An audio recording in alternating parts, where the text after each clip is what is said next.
Bismillahirrahmanirrahim. Paragraph. A school magazine.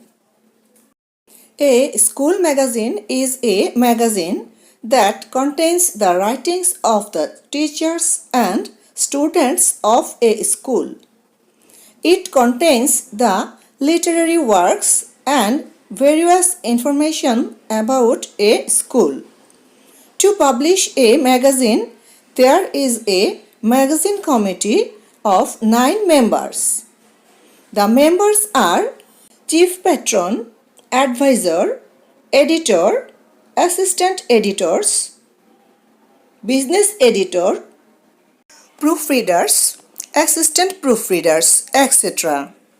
The headmaster holds the post of chief patron and a senior assistant teacher becomes the advisor. The others are selected from the students. The editor invites writings from the students. Then, after proper scrutiny, the best ones are selected for publishing. A few articles are contributed by the teachers.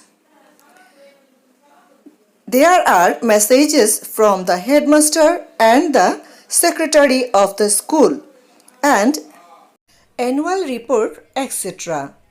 in it. It also contains essays, short stories, short play, jokes, quizzes and puzzles. A school magazine promotes team spirit, fosters the thinking power and writings of the young learners. It helps to flourish themselves as future writers and poets. Thank you.